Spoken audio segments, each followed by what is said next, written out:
I find it such a tough sport because the unit of a game is so unstandardized, right? And that's where, like, making decisions based off of games and having some structure around a training week, but understand like the adaptability within a game. Like if someone hits max V, like do they need to touch it during the week multiple times, or should they just be sort of tempoed and shut down? Or if it's a more physical game, like what does that implication have on like eccentric load during the week? Because I think that's something, and I'm curious because you've taken so many different routes through S&C and across probably the most important dimension, which is time, right? Like you've been doing this. I guess maybe the first thing I want to see, like, first thing I want to ask is, from your standpoint or your viewpoint, what has been like the biggest changes you've seen in the industry as you've sort of progressed through, not even just like the ranks of various sports, but just really more broadly, just in the last, over the course of your career so far. What do you pinpoint as like, oh man, we used to do this or think this or not do this, and now this is like everything? I think the intersectionality of what performance looks across basketball, American football, and soccer is much more similar now than it used to be. It used to be American football, they're just really strong. Well, now people actually know about like conditioning, right? And it's not just about like sprinting fast and pushing prowlers, but actual physical preparation in terms of fitness. And soccer, they're like, oh, we should probably do more strength and power and have that like programmed and not just on a field with resistance bands and Bosu balls. And in basketball, they've taken an application of science. And you talk to our friends like Corey and Zach and those guys, and what are you trying to do to help measure, monitor, and train, not just leave it up to a chance and say we lift sometimes. So I think the Venn diagram of how all those sports are kind of in this nice little triangle now of taking science from probably Australia and the Premier League and what they've done with on field training, taking a lot of the principles that I see in American strength and conditioning and applying it to soccer. And then technology is innovation until it's not. And so the application of those things across all three. Dimes. I love it. I just get, it's funny when I record, it's such a sidebar. It's so unprofessional, but like I literally sit here because sometimes I have to sit, and this is so retarded that I'm even explaining this, but sometimes I sit and I like, while I'm going through an episode, I try and think of clips for Instagram, and I'm just like, we're putting this whole thing on Instagram. The entire episode is just going to be broken down. Oh, technology until it's not. That's so good. Now, do you see a bigger difference over time, or do you see a bigger difference between sport? And I feel like you kind of gave an answer, but as you like, maybe even drawing in your experience from S&C as a field sport athlete, as you started to cross multiple disciplines within the S&C, what were those changes like? And then do you feel like as an industry as a whole we've moved more, or has particular disciplines moved the needle when it comes to training for particular sports? I think the term that's always been chased in team sport is individualization. In individual sport, it's always been individualized because you're an individual sport. So I think that there's always been this comparison of the two where it's like, oh, you look at that golfer or you look at that thrower, they're doing something way different than that pole vaulter. And in the team sport, people are like, well, why should this goalkeeper be doing what this person is doing? Or why should this 6'7" guy be doing what this 5'11" guy is doing? And so I think that strength and conditioning has gotten a lot better in the timeline horizon of how do we look at and assess the human and how does that apply into their training or not, or sometimes we can appreciate differences without applying to training. So I think that also having in like you talk about all the time, what is your assessment, what is in your intake, and is it just anthropometric data, is it medical data, is it performance data, is it all of those things? And then trying to also understand the human context, because now I deal with players from 9 different countries and aged 16 to 38, and what does that look like in a training session, and what does that look like in a team gym session? It's going to look a little different. I'm curious of your interpretation between now. We've talked about the changes across time. We've talked about the changes across sport. You're one of very few people, the only person that I know that has gone at the pro level from male to female, or in this Hmm. case, female to male. Do you notice, there are obviously physiological differences between both cohorts. have you, what did you have to make any adjustments when switching from you were Chicago and then to Seattle? Was there anything that crossed your mind? It was like, this is an I mean, it's partially anthropometric. It would be, partially biochemical, or is that like, is that too fine a point? Were any things that you looked at going, what should I, if anything, like what changes should I, if any, should I make? That makes sense. Yeah, I think the first thing is you talked about outliers earlier.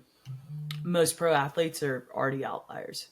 So when we are just talking about general female male differences, I'm like, I can't even start there because that might not apply.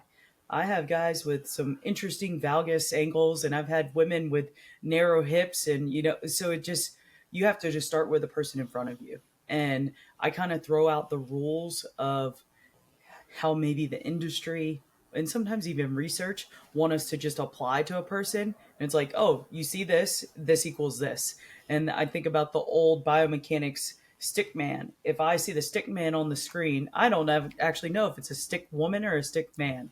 And that's where I try and start with my filter, because I've met plenty of people with different training ages, different backgrounds, enough to know that kind of like Corey and I think Vernon talks about this of timeline horizon. I'm meeting you today. You have all this information before I met you.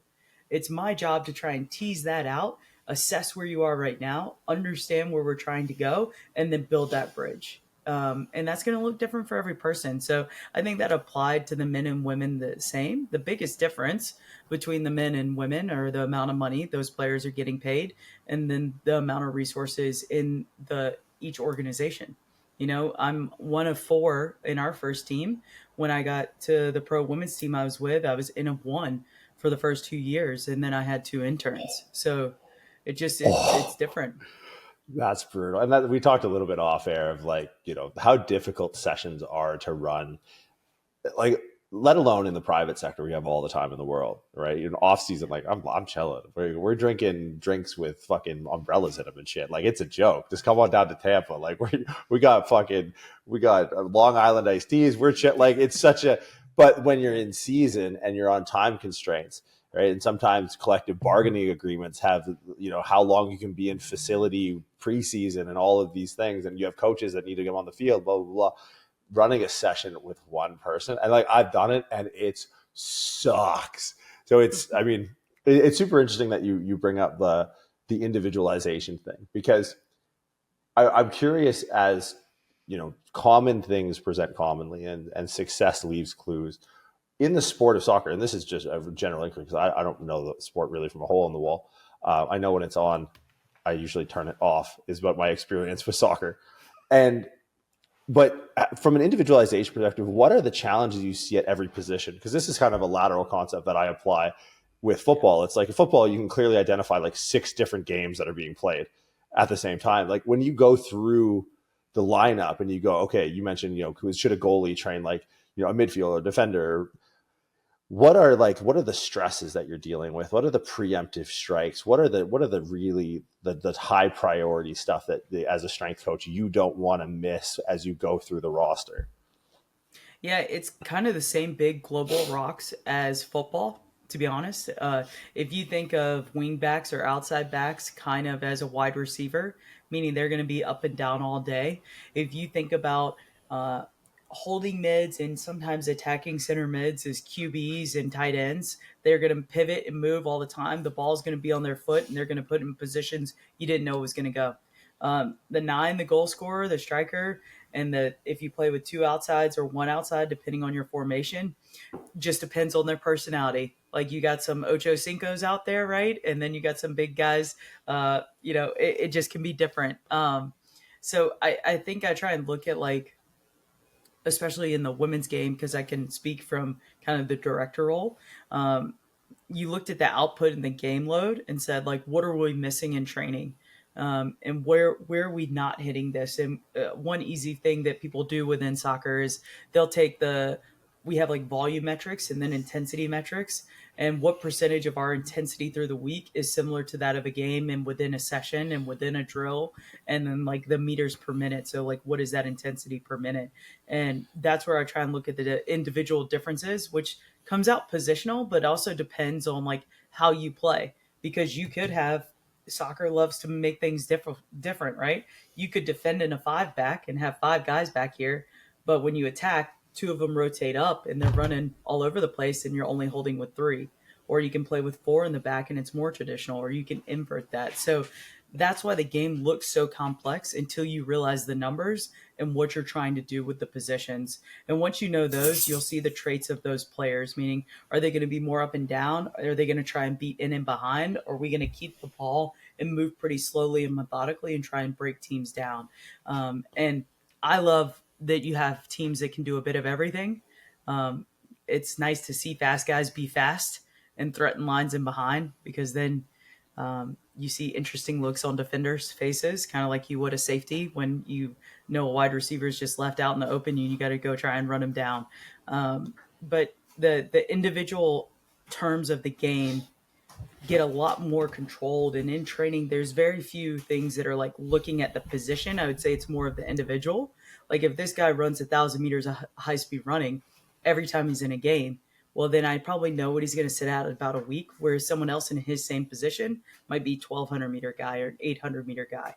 So just like you know someone's bench difference between those individuals, they're the same position, you know those individual differences on the field. And that's where GPS is really helpful to kind of give insight into that. And the way I say it to coaches is, instead of having black or white and yes and no, we get to fill in a lot in metal and the gray and sit in the middle and say, like, where exactly is this guy on his gray scale? Now, you mentioned GPS and catapult the emergence of that into the strength and conditioning world, kind of giving us maybe something to tie the acute to chronic workload ratios to, like, oh, this is something that we can.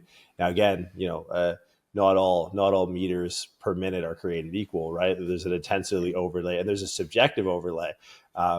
And I'm sure there's plenty of sidebar stories about freak athletes that could just like redline it or just never be a short of breath, but maybe we save that for another time. I am curious though on your appraisal of technology as it intersects into the field. Like, what are things that we talk about GPS, things that you lean on or at least are helping inform decision making, and what are some of the tech that you're maybe a little bit more suspect of or just don't find a utility necessarily in soccer? Yeah, it's a good question, because I think there's been utility of like force plates for a long time. Back when I was at Auburn, I was fortunate enough to work with the biomechanical engineering department and have like 3D motion capture and force plates and build out research studies. That so to see like go from that to people think they can have force plates just in their gym and read off an iPad. That's a huge transformation of access to technology. Do I think that coaches always know what they're doing with it? No. I think sometimes we collect data because that's what the field is doing, is collecting data versus driving decisions. I think technology has gotten to a place and innovated enough and evolved enough to where you should have an output for every reason you're trying to collect a data input. And if you can't answer that, then you should probably learn a little bit more before you ask a athlete to step on there and start testing themselves. Um, One piece of technology I am really keen to use is the 1080s. When you talk about looking at profiles of sprinting, like, fast is fast and fast wins games. And if we can make people better accelerators and start to optimize those mechanics a little bit more, maybe I love it from my appreciation of track, but bringing that into soccer, because you can get guys to appreciate getting faster when they see those outputs. And so that's where I appreciate technology is now creating another communication pathway of, before I had told you how to change the biomechanics, but now you get to see that output of your own information. And I think that's a huge pivot piece to help coaches.